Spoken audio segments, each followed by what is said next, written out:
came in, got my blood drawn, and last week I received a phone call that I did not pass.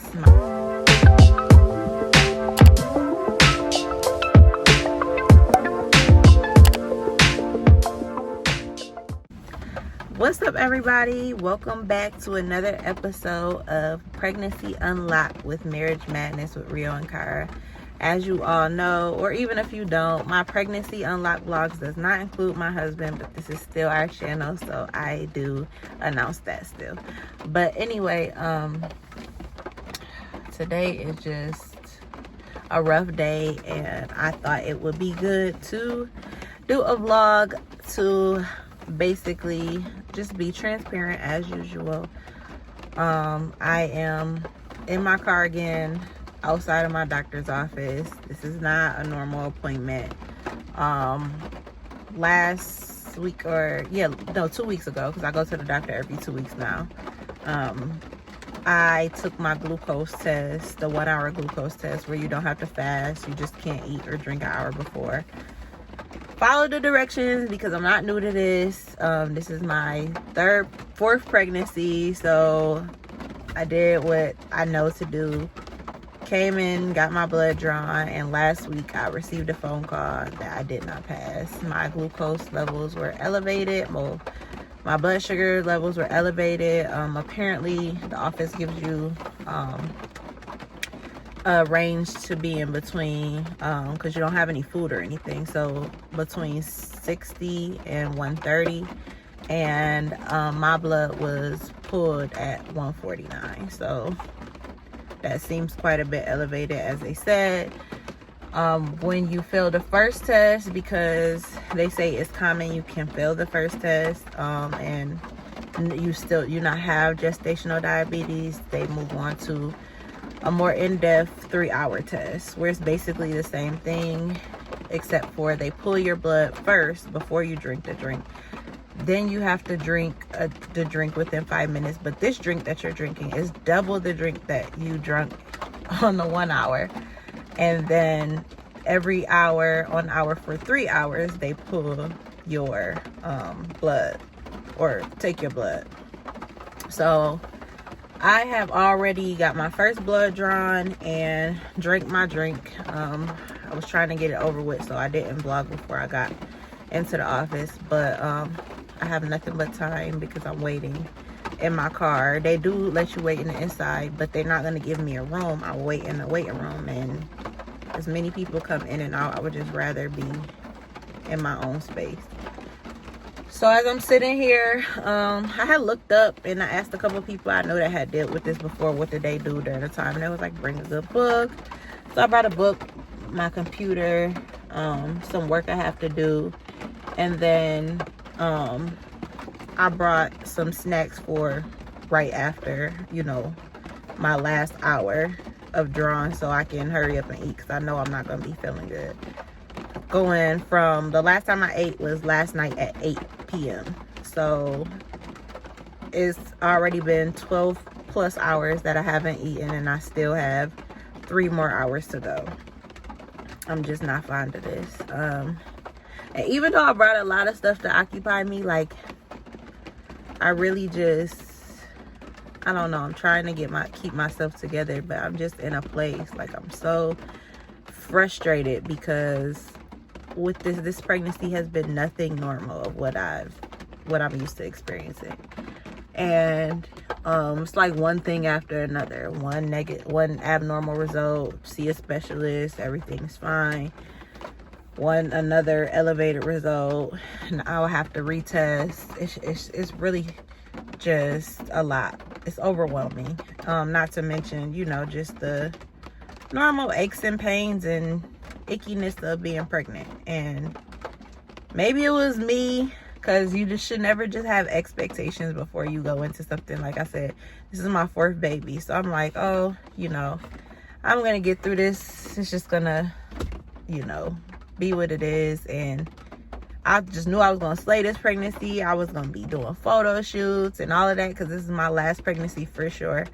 And it's just not what it is. Like literally, it's a lot for me to get up and cook.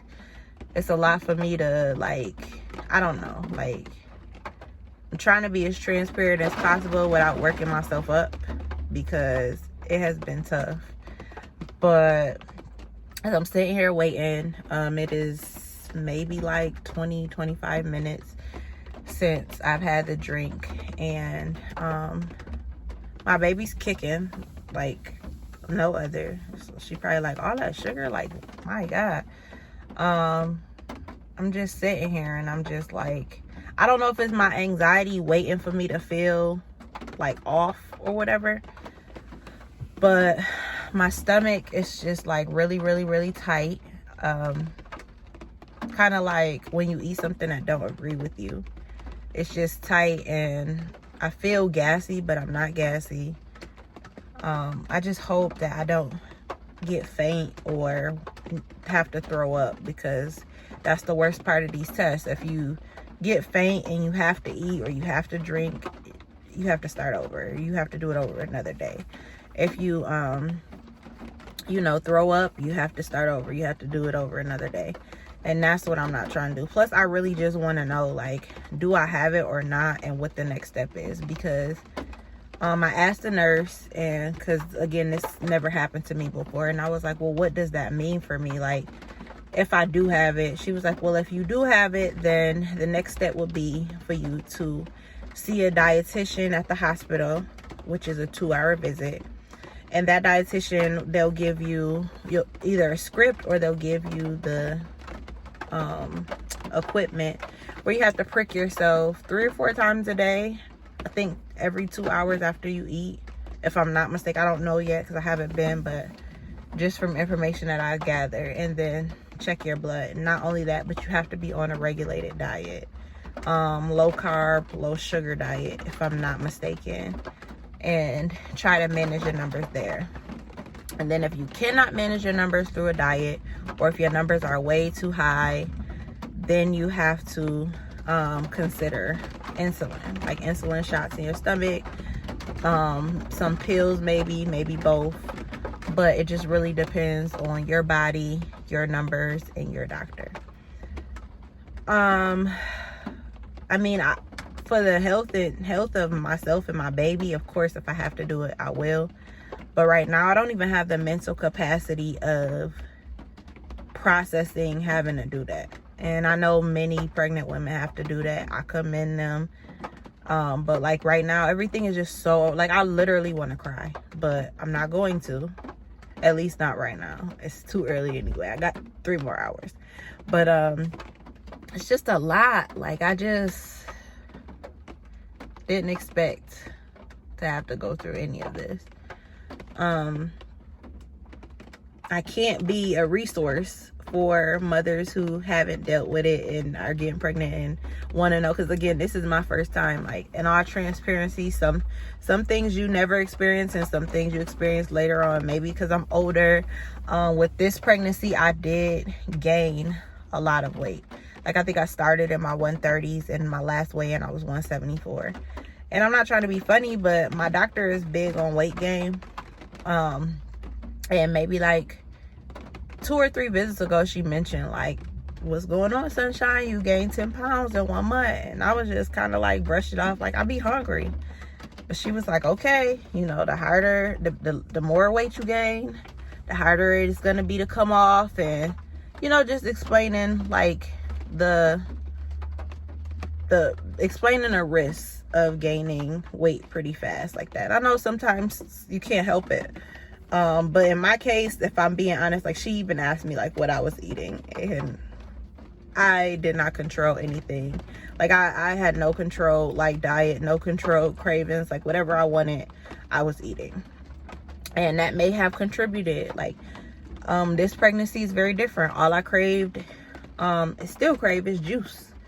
So, like, juice, sweets, and stuff like that. And I haven't gotten like a direct answer from Google, and of course I haven't seen my doctor since my first test, so I haven't asked. But I don't know if that correlates to high gestational diabetes, blood sugar numbers, or whatever. Because of course you fast before the test. So I'm not sure if any of the juice that I was drinking prior to all of that had anything to do with it. I don't think it would have, but... And then if I'm being honest, that same week, I had experienced food poisoning from Popeyes, which was horrible. I got it, like, I think I was on a Saturday. I had ate it Saturday night, and I had food poisoning all Saturday, all Sunday. I think I had slowly started eating Monday, back to a diet on Tuesday, but still feeling a little off. And then Wednesday, I was okay, and Thursday is when I took my glucose test. So I don't know if that has anything to do with it either. I mentioned that to my doctor, but she didn't say it would have anything to do with that. But I'm just thinking it could be a number of factors, and I'm hoping so, because I really want negative test results this time. But yeah, so that's where we are at with this pregnancy. I am 30 weeks. I have 10 weeks left. I really think she's gonna come early at the end of June. I don't know why I have that feeling, but if she does, I wouldn't, as long as she's healthy and I can take her home and stuff, I'll be fine. But I don't know what to expect. So I have a regular doctor's appointment in 3 days on Thursday, because today is Monday. So I'll have all my questions then, and hopefully, more than likely, they'll have my results to be able to tell me what I need to do, because the last time I think my results took 3 days to come in. So we'll see. But yeah, so I'm just on here sharing that with you, you know, like, pregnant moms, like, I'm okay though. Like, I don't want to scare anybody, any first time mothers, any mothers of multiples, any mothers of vet mothers that are doing it all over again. The thing is, we're not exempt. Like, things happen to all of us, and it's just a matter of how we deal with it.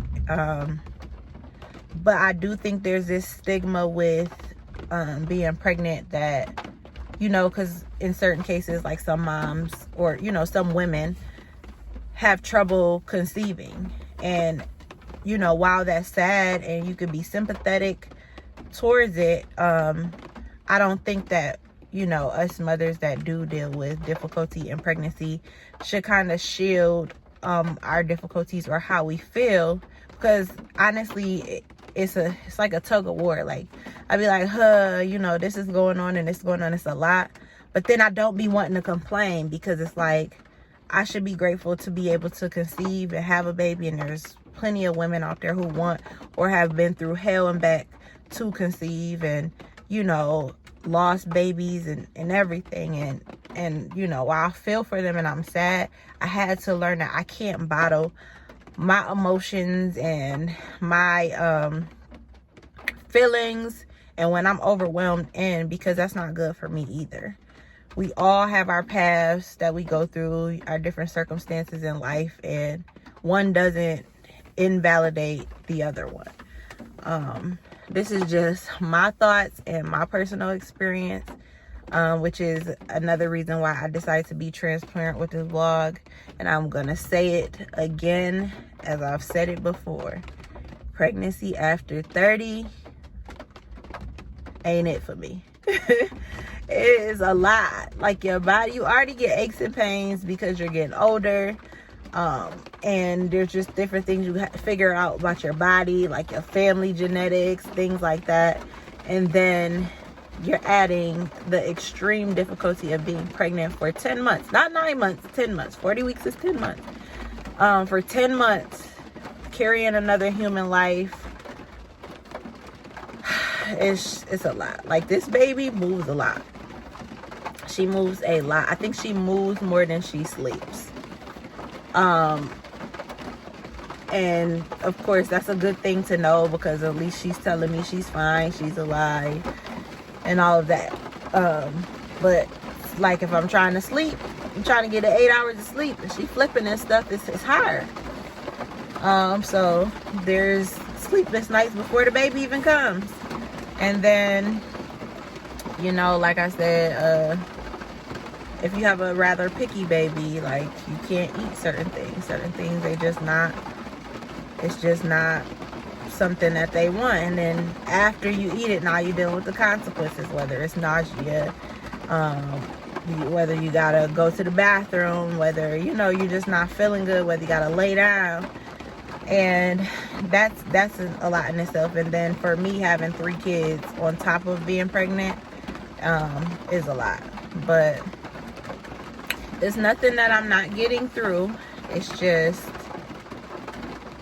being honest. It's like, yeah, I don't know if I signed up for this. Of course I did, but I don't know if I anticipated any of this. But as I sit here, it's been about 15 minutes, so I think I have 30 more minutes until I get my blood drawn again. I'm gonna try to go ahead and get some of this work done right here and see if that can occupy me in my time, and hopefully it does. But if not, I may add a couple more clips to this vlog as I think about different things that I want to share about this pregnancy. Any mothers that have dealt with gestational diabetes or are dealing with it right now, please drop some comments below, just on how you managed, like the things that you did. Did you manage through diet? Did you manage through medicine? How did you feel? How did it affect your delivery? Because I have questions on all of these, and I can't wait to go to the doctor on Thursday because I'm going to talk her ear off. I just need to know what to expect at this point. Like, is induction on the table, like, sooner than expected? Like, do I have to come weekly? Like, what's the move? But yeah, so once I figure that out, I'll vlog again and let you guys know what my doctor said. But other than that, if you can share some of your experiences, I would greatly appreciate it. Share some of your, overcoming stories and stuff like that. I just need the motivation and stuff right now. But as I waited out these next 3 hours, I want to say thank you guys for watching. Don't forget to like, subscribe, and comment on my channel. And the content will definitely be coming a lot more often. I'm trying to get consistent, but don't worry, I'm definitely gonna do a delivery vlog. Like, I'm excited about that. So me and my husband are trying to plan for that. I know everything's been unexpected, but I'm hoping we can get a good delivery vlog, just to have. I never vlogged any of my other deliveries, and I know that's something that people would love to watch. So I'm gearing up for that. I have 10 weeks left. Y'all keep praying for me, keep sending good vibes, and I will see you guys on the next vlog. Peace.